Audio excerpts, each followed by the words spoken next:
Saya di UI, grup besar yang sekarang berdiri seolah-olah mau reformasi itu Pak. Itu musuh-musuh saya dulu Pak. Di awal-awal itu saya angkat bendera melawan Jokowi itu 2016. Setelah kami ke istana itu beritahu, Jokowi jangan lakukan ini, jangan lakukan ini. 1, 2, sampai 10. Saya minta itu. Sampai saya pertaruhkan harga diri saya. Pak Jokowi, kalau Bapak tidak percaya saya, Bapak punya aparat keamanan, silakan telusuri siapa saya. Saya belum pernah mengatakan sesuatu ini. Kenapa? Karena saya sudah mencurigai watak Jokowi itu. Bapak tahu, 2 minggu sebelum pelantikan presiden itu saya datang ke wakil presiden. Namanya Maruf Amin. Apakah saya datang ke sana minta jabatan? Enggak. Saya 3 orang dari UI itu datang ke sana. Hanya beritahu, Pak Yai, hati-hati. Itu Jokowi manusia aneh. Beritahu begitu itu, bukan menghasut. Saya tidak datang ke sana memprovokasi itu. Saya mau beritahu Bapak Ibu bahwa ada orang yang dia lalu-lalukan jadi presiden, sebenarnya itu berbahaya bagi Indonesia. Tapi siapa lagi yang saya mau jelaskan? Siapa yang mau terima pendapat saya?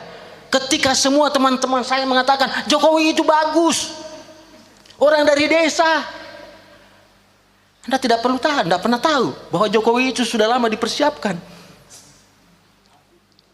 Informasi itu yang tidak sampai ke tangan Bapak Ibu, sehingga mudah sekali ditipu oleh media, mudah sekali ditipu oleh para bandit-bandit politik yang dari kampus-kampus itu, akademisi, dosen, intelektual, mudah sekali kan tidak dikasih duit, suruh ngomong dia, Bapak ikut semua.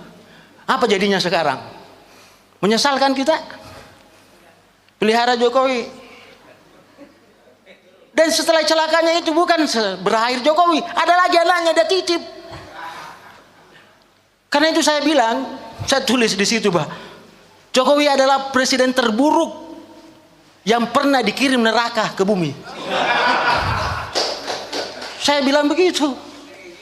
Dan Jokowi itu adalah hukuman bagi bangsa Indonesia. Karena bangsa Indonesia suka menganiaya dirinya sendiri dan suka menipu dirinya sendiri. Jadi Jokowi itu tidak ada, dia bebas. Dia hanya menjalankan tugas takdirnya dia. Dia diutus oleh neraka. Dan dia diutus untuk kasih menderita Bapak. Itu saja itu. Dan saya menghindar dari situ, saya sudah selamat. Saya sudah ajak semua orang, tapi orang lain tidak mendengarkan saya.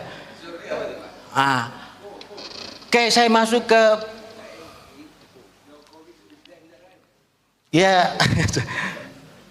saya masuk ke bukunya Mbak Nursi. Itu buku ini adalah karya jenius. Sangat susah dipahami Pak. Kalau Bapak membacanya hanya menggunakan pikiran 50%, Bapak tidak bisa nangkap. Percaya saja. Karena itu jahitan. Buku ini hanya membuktikan bahwa di dunia ini memang sebelum Dajjal asli turun, akan dikirim dulu para Dajjal-Dajjal junior. Itu dia mau beritahu Bapak. Bahwa akan ada nanti dunia ini bukan menjadi baik, dia akan menjadi buruk ketika datang seorang Dajjal senior. Sebelum datang Dajjal senior, diutuslah para Dajjal-Dajjal junior, yang termasuk Jokowi tadi. Jadi Jokowi itu adalah Dajjal junior yang dikirim. Itu cuma Bang Nursi tidak mau menulisnya secara vulgar. Saya pahami kalau Bang Nursi tidak mau. Disitulah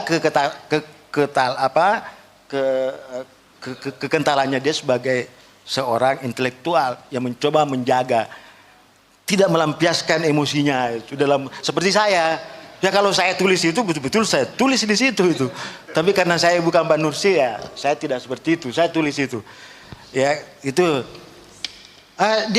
Buku ini hanya ingin membuktikan bahwa semua teori yang ada di dunia ini tentang ekonomi politik sesungguhnya itu adalah teori imperialisme itu. Teori kolonialisme, tidak ada itu. Mulai dari teori pembagian 2 dunia. Barat menipu Timur. Barat mengatakan, "Hei Timur, kau fokus sama pertanian, saya fokus sama teknologi." Akhirnya apa? Dua-duanya dia kerja. Maka tertinggallah Timur. Ketika timur tertinggal menghadapi masalah pengangguran, kemiskinan, kesehatan, datanglah ke barat mengeluh.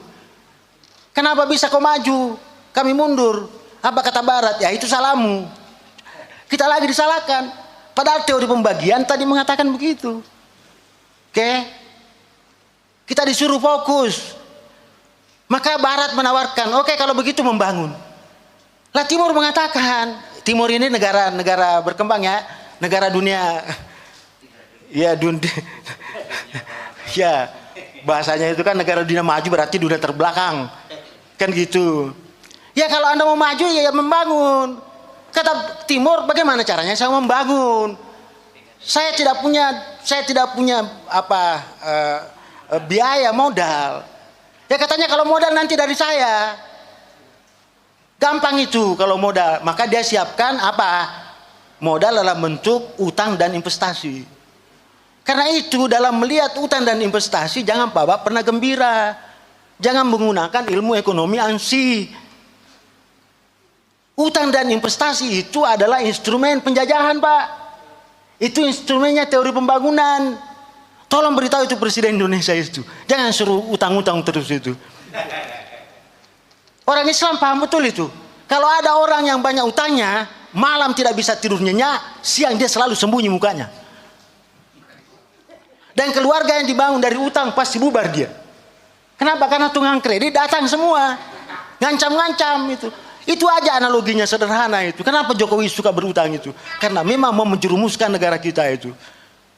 Saya katakan tadi, saya konsisten mengatakan bahwa Jokowi itu adalah presiden yang terburuk yang pernah dikirim neraka ke bumi. Saya ulangi lagi. Saya tidak mau lagi memberikan itu. Capek saya itu. Capek saya setiap hari WA dipenuhi dengan kutukan kemarahan terhadap Jokowi. Saya mau tutup itu dengan menyadarkan, hey, Jokowi itu adalah manusia terburuk yang dikirim neraka ke bumi. Tujuannya untuk menghukum Anda. Untuk kamu semua karena kamu tidak sadar. Coba bayangin itu. Ini orang Indonesia ini kayak lagu dangdut. Suka sekali lagu dangdut. Dirampas cintanya, pacarnya, diperkosa, malah dia nyanyi, "Hei, jangan kau lari pacarku." Goyang dia, Pak. Tidak mau bunuh diri. Tidak mau kejar si pemerkosa itu.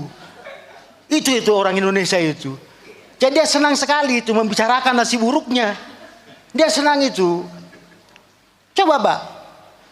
Dia gembira itu jadi wapresnya itu si Gibran itu. Coba bayangin itu. Padahal kalau dia marah, dia kumpul marah itu, sehari itu bisa lengser Pak. Kekuatan demokrasi itu adalah ketika Bapak sadar untuk berkumpul, untuk berteriak.